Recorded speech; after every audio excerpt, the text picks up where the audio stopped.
দেখতে দেখতে গুটি গুটি পায়ে বছর ঘুরে কিন্তু শীত এসে গেছে, আর শীত মানেই ঘরে পিঠে পুলি। তো সেদিন সকালবেলা মা বানিয়েছিল পাটিসাপটা পিঠে। পাটিসাপটা পিঠে কিন্তু আমার অনেক ভালোই লাগে। এই যে পিঠে পেয়ে আমি কিভাবে পিঠেটা মজা করে খাচ্ছিলাম। তারপর বিকেলে ভাবি স্কুল থেকে আসার সময় বাজার থেকে সিঙ্গাড়া আর পাউরুটির চপ এনেছিল।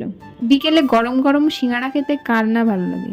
আর এই পাউরুটির চপটা বেশ ইউনিক ছিল, ভালোই লেগেছিল খেতে, ভালো টেস্ট ছিল। তো এই পাউরুটির চপটার ভেতরে শসা, গাজর, পেঁয়াজ, ধনেপাতা আর একটু ঘুগনি দেওয়া ছিল, আর সসও দেওয়া ছিল, ভালোই ছিল খেতে এটা। তো এই সব খাওয়ার পর আমি একটু ছাদে গেছিলাম। ছাদে গিয়ে দেখি মা আমাদের গাছ থেকে একটা কুমড়ো পেড়েছে, চাল কুমড়ো।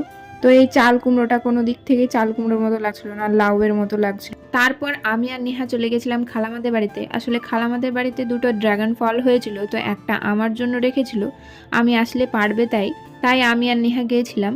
আর নেহা এখানে ফাঁকা রাস্তা পেয়ে দৌড়াদৌড়ি শুরু করেছিল। আসলে এই রাস্তাটা ফাঁকাই থাকে, মাঝে মাঝে গাড়ি ঘোড়া যায়।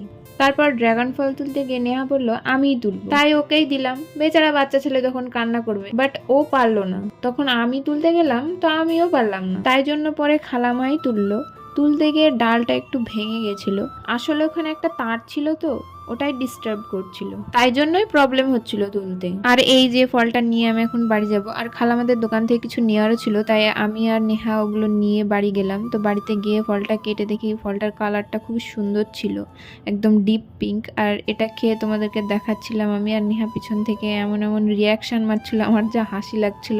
আর ওর যে সামনে দুটো দাঁত নেই, ওকে বলছিলাম দাঁত দেখা, ও কিন্তু কাউকে দাঁত দেখাতে চায় না। ওর ওই দুটো দাঁত অনেকদিন আগেই উঠেছিল, বাট কেন জানি এখনো ওর দাঁত বেরোয়নি। মেবি ও ফোকলা হয়ে থেকে যাবে, জোকসে পার্ট, ওর দাঁত কিন্তু বেরিয়ে যাবে।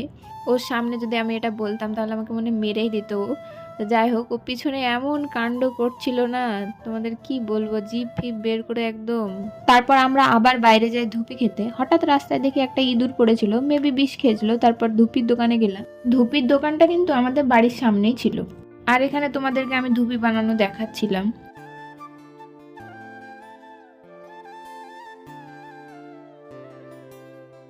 তারপর আমি, মা, নেহা ধুপি নিয়ে বাড়িতে চলে আসলাম। ধুপিটা অনেক গরম ছিল আর ভালোও লাগছিল। এখানে কিন্তু ধুপি ভালোই বানায়, অনেক টেস্টি হয়।